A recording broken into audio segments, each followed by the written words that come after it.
Greetings, everyone. I'm excited to welcome Ryan Austin, founder and CEO at Cognota. Ryan, welcome to the show. Yeah, thanks for having me, man. Yeah, great to have you here. Let's dive right in. Tell us a little bit about your background. Sure. So I would describe myself as a bad student in actual school, probably a good student in entrepreneurship, just failing, trying again till you finally get it.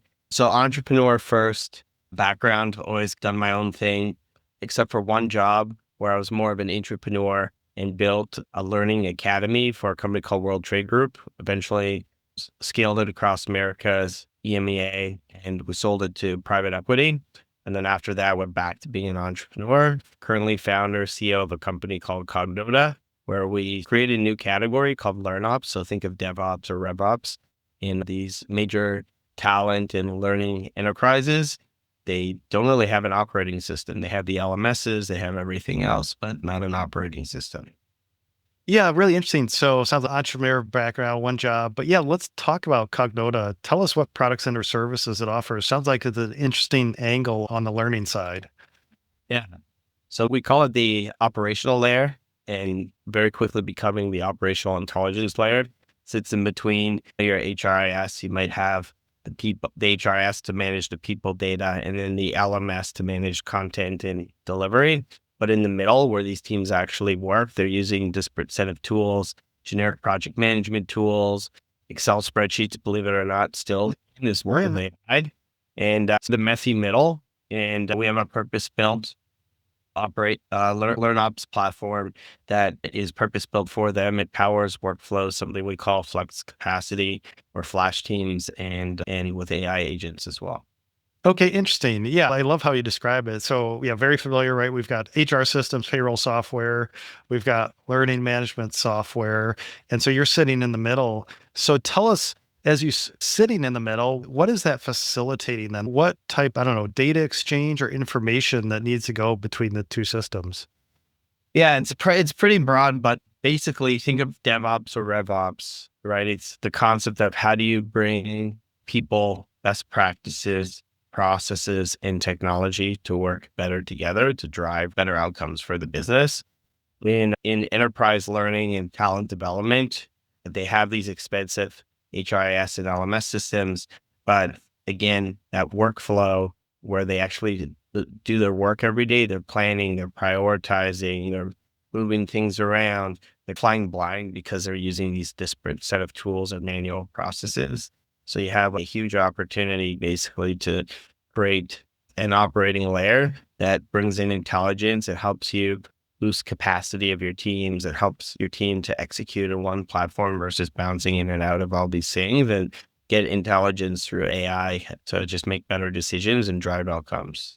Okay, interesting. And tell us a little bit about your ideal customer profile. Are you going after, could it be any type of vertical? What about company size? Who's a good fit for your service? Pretty much ICPs, really private and public companies, 1,000+ employees generally is like where we can start driving meaningful business value so that they get good ROI. And then bigger the better, because there's often multiple L&D teams across the organization. And so there's land and expand opportunity in bigger organizations. Okay, so it sounds like they do have to have, yeah, LMS in place, L&D, and learning infrastructure in place. So a Yeah. big enough company for that.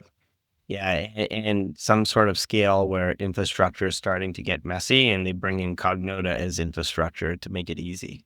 Okay, makes sense. And then what type of title are you reaching out to? Is it chief people? Who are you trying to reach to talk about your software?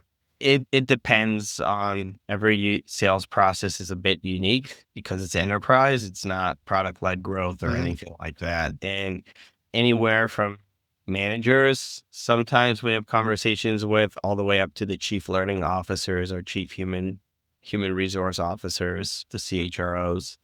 I think there's some interesting things happening in just HR in general, where HR and IT are coming closer together. So that's also an easy access point for us. Yeah, definitely. Yeah, that makes sense. In enterprise sales cycles, what are we looking for this type of sales? This a 6 month on average, 12 months? Tell us a little bit about that. Yeah, it changes right now. It's an interesting world that we live in today. And the sales cycles I find are getting longer for people to make decisions because they're scared to make decisions because of all the tech changes that happen quarterly that everybody reads about. So you have to kind of get creative to solve the problem. On one hand, as a company, you can stay status quo and just it's cyclical nature. Eventually things will fall back, either longer sales cycles or shorter sales cycles. I'm not the type of CEO that likes to leave things up to faith. So you get pretty hands-on, like how do we solve complicated problems? And in this case, as we start seeing sales cycles get a little longer, like where's money flowing? It's really interesting. The budgets and the team sizes of L&D teams are shrinking a little bit right now in this market, but the overall market size is exponentially growing. So there's more money being poured into corporate learning and development. So the question is like, where is it flowing to and how do you align to that? And that's where you start to find the magic or the secret sauce to get creative on driving down sales cycles. Yeah, definitely. Yeah. If you can follow the money, yeah, that will be good. So Yeah, what year did you found the company? 2019. Okay, 2019. So you've been at it for a few years. So let's talk a little bit about your fundraising journey. Looks like you raised, let me look at my notes, Series B for almost 6 million. Is that right? Yeah, small Series B to do a couple strategic things that we're going to be announcing pretty soon if you follow us on LinkedIn. So I can't talk too much about that yet. I can say that we're doing our first acquisition, which is exciting. And that might tie very nicely to kind of follow the money story that we just talked about. And also complements LearnOps, helps us from being just workflow software to becoming your LearnOps team where we power infrastructure and outcomes. So a lot of exciting things happening at Cognota right now. Yeah, definitely. And yeah, when you said strategic, immediately I think acquisition, and it's fine, no details now. But with this round, is it a little different than the traditional, say, growth equity or VC round where it's like, hey, we're growing, we just need to keep scaling? Is this more, like you said, strategic focused or a little bit of mix of how you want to use Well, those funds? first off, we're not burning a lot of cash. And we want to get to a place where we have that optionality and we're pretty close to being able to do that. So this gives you the runway to kind of get there. But second off, it's hard building a company and trying to be scrappy and building at the same time. And we really built Cognota with this. We had really good people, leadership team and management team to drive us to this level of success. And we recognize that this could be a bigger opportunity and we need to really invest into that executive team, a couple people who can pull us forward. And those aren't inexpensive hires. They're strategic investments. And it's either we figure it out now or eventually if we do a bigger round and you partner with PE or something like that, then they do it. But if you bring in the right people and get ahead of that, then you're being good managers of the business, which is our jobs at the end of the day. Yeah, no, appreciate the clarity because a lot of different use for funds, but maybe acquisitions. And like you say, yeah, building out the leadership team just to give you a little bit more firepower to move things forward. Right. We're luckily not a huge team. It's a lot of investment into really making Cognota fully AI native from product all the way to internal systems and doing it now before it's much harder to do it. Yeah. And what is your current team size now? We're about 35, 36 people, some contractors at the side as well. Okay. All right. Sounds good. Tell us, we talk a little bit about enterprise sales cycle. We will always want those shorter, but is this classic outbound motion to reach those managers up to the C level? What kind of distribution channels do you have right now? It's a little bit of a mix of everything. So we do outbound right now. There's some good traction in attending more exclusive, intimate events with senior decision makers and even having one-to-one business meetings with them. And then we're getting pretty creative with go-to-market systems. I'm doing like more growth hacky type of stuff where you leverage AI. It doesn't really cost you money, but you have to set up the system. That takes time. And before you can get a system to work, you have to get team to start playing with AI a little bit and learning how it works. And so we've been going through that. They've built their apps and all of that. What they don't know until they hear this or find out internally is that like all of that will be thrown out at some point because we're going to be bringing in software developer that just focus on the go-to-market system so that our salespeople aren't building AI tools. They shouldn't be doing that. They should be selling, but they have an internal product engineer person who works for them 24/7 so that whatever we do get built aligns to the business goals or the revenue goals. The whole team has provided consensus that yes, this is something that will help move the needle forward, and that these little apps start working together versus in silos just for one person. Yeah, interesting. So are you basically saying, hey, I don't want my sales guys vibe coding their own stuff independently. So you have a resource internally just to help your sales team with whatever they may need in Yeah, that I mean, internal tooling.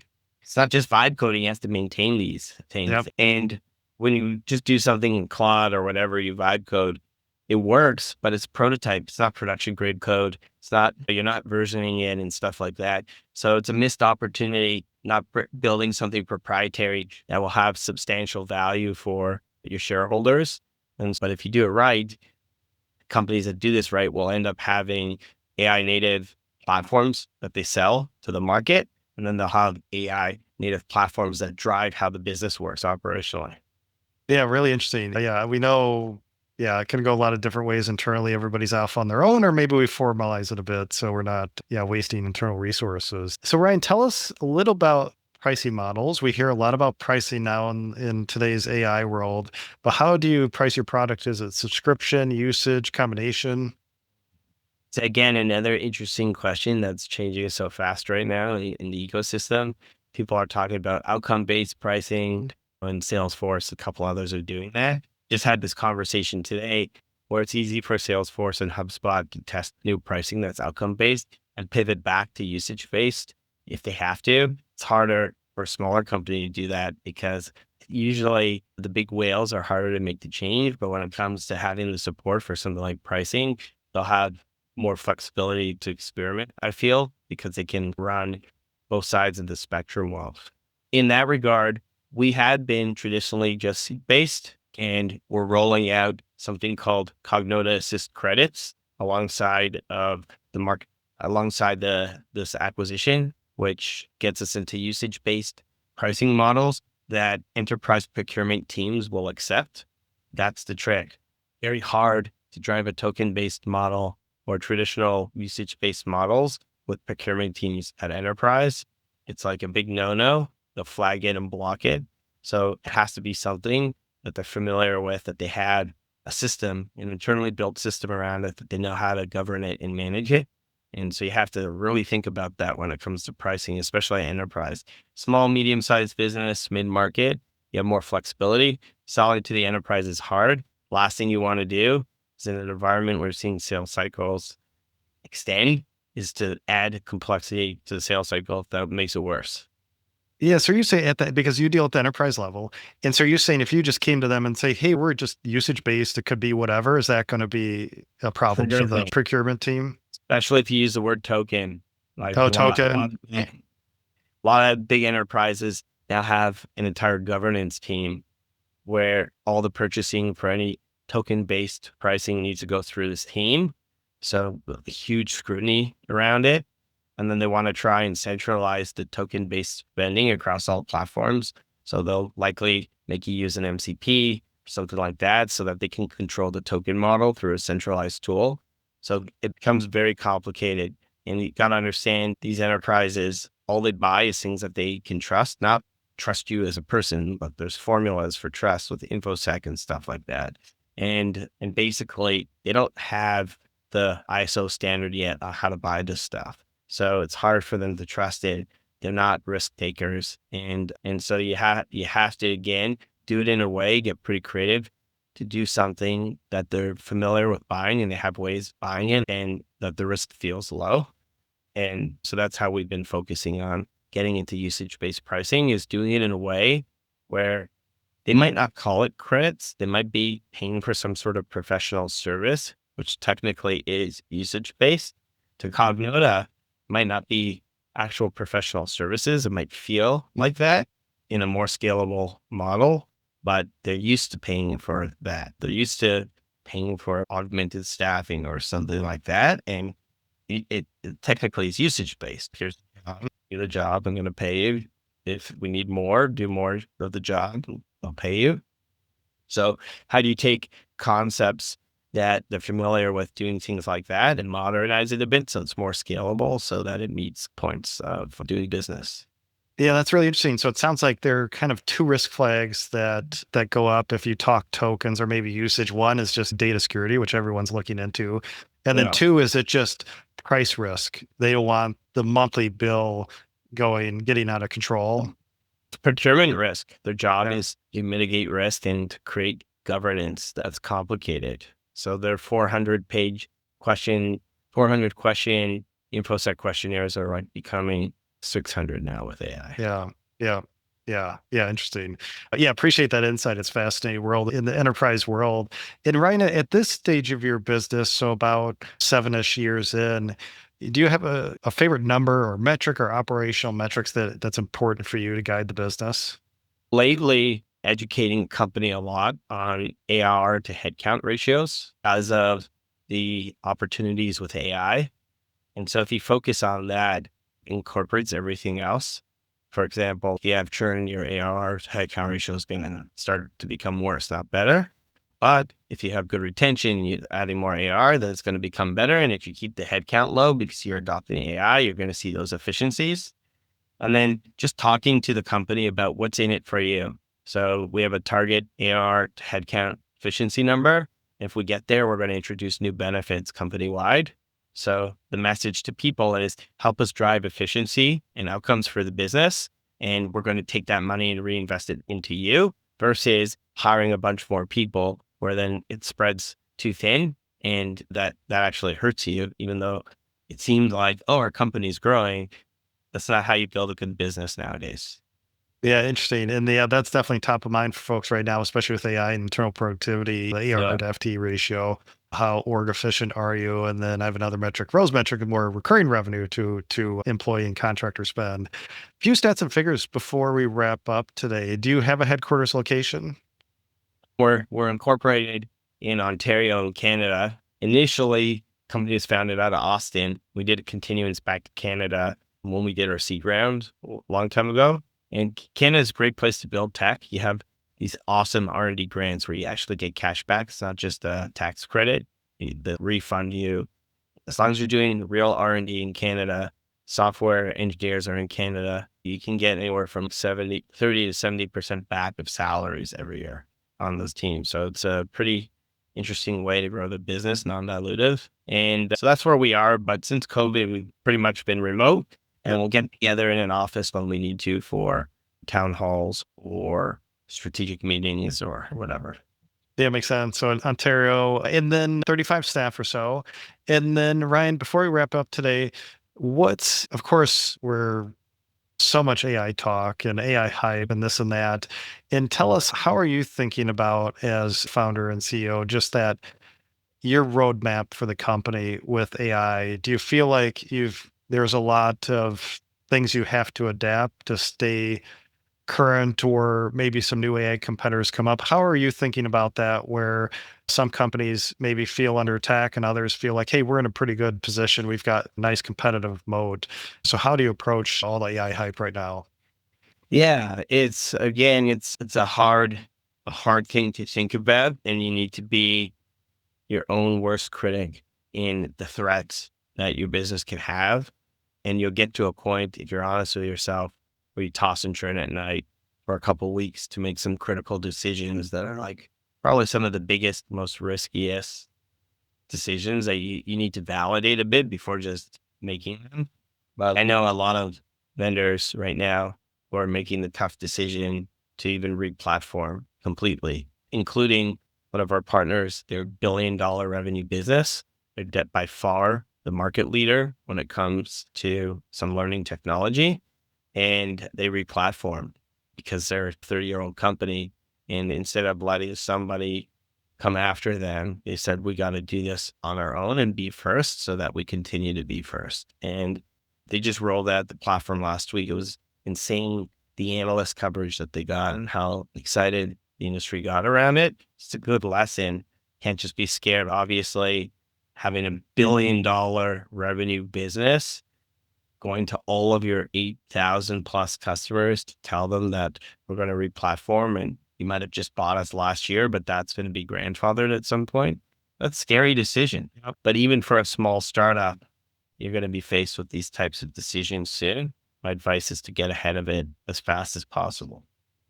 Yeah. Yeah. No, interesting. Yeah. That they took the lead first because that is a long journey going from a legacy then to a new platform. So appreciate that insight, Ryan. Well, appreciate the time today sharing your journey. If listeners would like to learn more about Cognota, where should we send them online? Yeah, just find me on LinkedIn.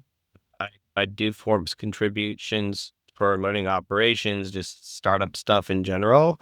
So LinkedIn, Ryan Austin, or just going to cognota.com. And if you are actually in learning and development, we have a free community at learnops.com with about 10,000 people in there just helping each other out. Oh, perfect. So go to cognota.com to learn more. Follow Ryan on LinkedIn and then check out learnops.com. So Ryan, appreciate the journey or sharing the journey and your time today. Yeah, you as well. I'm glad we were finally able to connect. Yeah, that's great. Thanks a lot.